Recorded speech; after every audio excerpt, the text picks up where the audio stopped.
আসসালামু আলাইকুম। আবার চলে আসলাম আপনাদের বিরক্ত করতে। আজকে আপনাদেরকে দেখাবো কিভাবে চিকেন বানাবেন বাসায়। তো আমি এখানে আটা চেলে নিচ্ছি। ভাবছেন আটা আবার এই কোন ধরনের চালা? আমি নিজেও জানি না এটা কোন ধরনের আটা চালা।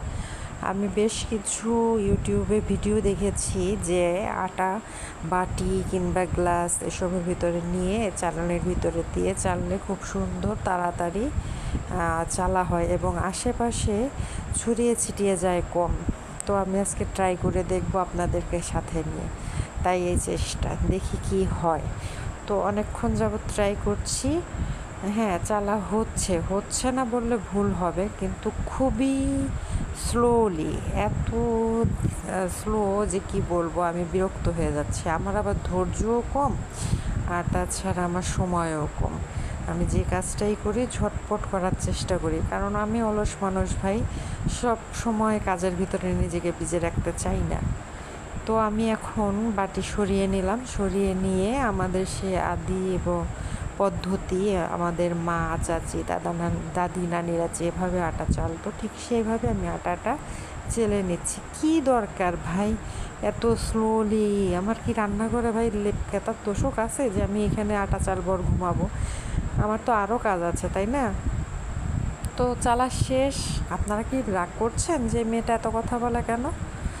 আসলে আমি নিজেও জানি না আমি এত কথা কেন বলি, কিভাবে বলি, বা কোথা থেকেই শিখলাম এই কথা। আচ্ছা, যাই হোক, আমি এখানে 2 কাপ পরিমাণ আটা নিয়েছি মেজারমেন্ট কাপের। এরপরে আমাদের লাগছে পাউরুটির তৈরির মূল উপাদান ইস্ট। এখানে আমি 2 চামচ পরিমাণ ইস্ট আলাদা একটা পাত্রে হালকা কুসুম গরম পানিতে ভিজিয়ে রাখবো 3-4 মিনিট। যদি আমার রেসিপিটা আপনাদের ভালো লাগে তাহলে অবশ্যই পেজটা সাবস্ক্রাইব করে লাইক কমেন্ট করে পাশে থাকবেন। তো আমার ইস্ট নেওয়া শেষ। আমি প্রায় 2 চামচ পরিমাণ ইস্ট নিয়েছি। এবার এটাকে আমি গরম পানিতে ভিজিয়ে রেখে দেবো এক পাশে 2-3 মিনিটের জন্য। এরপর আটাতে আমি দিয়ে দিলাম পরিমাণ মতো লবণ এবং চিনি। এখন আমি চিনি দিচ্ছি। আচ্ছা, চিনি দেওয়া শেষ আমার।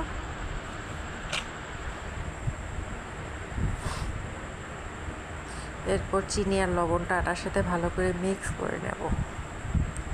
মিক্সড করে নেওয়ার পরে এর ভিতরে আমি দিচ্ছি তেল, পরিমাণ মতো তেল। আপনারা আপনাদের পছন্দ অনুযায়ী এবং আটার অনুপাতে তেলটা মিশিয়ে নেবেন। এবার এটাকে আমি আবার একটু মিশিয়ে নেব এবং মিশিয়ে নেওয়ার পর এর সাথে যোগ করে দেব ডিম। আমি এখানে 2টা ডিম দিয়েছি, দিয়ে এটাকে আবার একটু মেখে নেব। মেখে নিয়ে তারপরে এর ভিতরে আমি আমার ওই ভিজিয়ে রাখা ইস্ট মিশিয়ে ভালো করে মেখে নেব।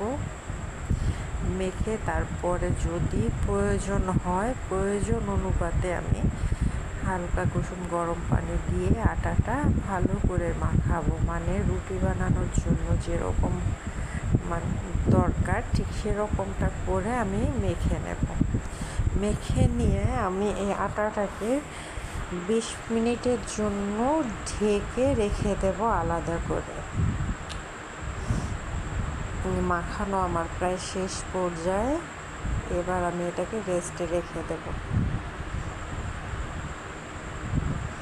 আটা রুটি মানে পাউরুটি যাই বলি না কেন, এটা বানানোর প্রধান কাজটা হচ্ছে আটাটাকে ভালো করে মাখানো। আটাটা যতটাই বেশি মাখানো হবে পাউরুটিটা তত বেশি ফুলে ফেঁপে উঠবে। এরপর যেহেতু আমি চিকেন দেখাবো, আমি চিকেনের প্রস্তুতিতে চলে আসছি। ওদিকে আমার আটাটা আবার একটু মাখানো হচ্ছে 20 মিনিট পরে। 20 মিনিট পরে আবার একটু মাখিয়ে আমি যে কয়টা বানাবো ওই কয়টা ডো বানিয়ে আবার 20 মিনিটের জন্য রেস্টে রেখে দিয়েছি। এদিকে চিকেনটা আমি তৈরি করে নিয়েছি। চিকেনের মধ্যে আমি দিয়েছিলাম জিরা গুঁড়া, হলুদ গুঁড়া, মরিচের গুঁড়া, পেঁয়াজ বাটা, রসুন বাটা, আদা বাটা, টমেটো সস এবং সামান্য একটু লেবুর রস। তারপরে ওটাকে তেল দিয়ে হালকা করে ভেজে নিয়েছি, হালকা না, আমি একটু মোচমোচে করেই ভেজেছি, যেহেতু ব্রয়লারের মাংস নিয়েছি আমি। ব্রয়লারের মাংসটা খুব একটা আমার ফ্যামিলির লোকজন প্রেফার করে না, তবে খায়, সময় সময় খায়। মানে পছন্দ আর অপছন্দ খাবার আসলে কোনোটাই হালাল বাদে, হালাল জিনিস মানে সবই খায় হারাম বাদে আমার ফ্যামিলির লোকজন। তো যাই হোক, আমি যেহেতু ব্রয়লার নিয়েছি যাতে গন্ধ না লাগে, তাই আমি একটু পোড়া পোড়া করে ভেজে নিয়েছি। এরপর আমার যে ডোটা আমি রেস্টে রেখে দিয়েছিলাম সেটা প্রস্তুতি শুরু করে দিয়েছি আমি এদিকে। আমি হাত দিয়ে চেপে চেপে একটা গোল শেপে এনে তারপর বেলুন দিয়ে দেখলাম যে হাতে আমার হচ্ছে না, আমি বেলুন দিয়ে একটু বেলে নিচ্ছি। মোটা করেই বেলবো, খুব বেশি পাতলা আমি করবো না।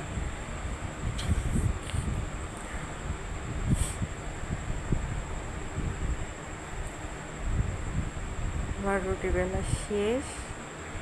এবার এর ভিতরে আমি সেই ভেজে রাখা চিকেনের পিসগুলো দিয়ে দেব।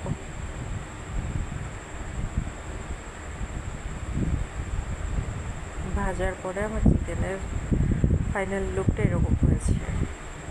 তো এখন আমি বানের ভিতর দিয়ে দিলাম, দিয়ে এটাকে সিল করে তারপরে হচ্ছে উপরে ডিম ব্রাশ করে 20 মিনিটের জন্য গ্যাসের চুলায় মিডিয়াম ফ্লেমে রেখে দেব। তো এটা ছিল আমার মিডিয়াম লুক, এই যে দেখতেই পাচ্ছেন। ভালো লাগলে ট্রাই করবেন। আল্লাহ হাফেজ।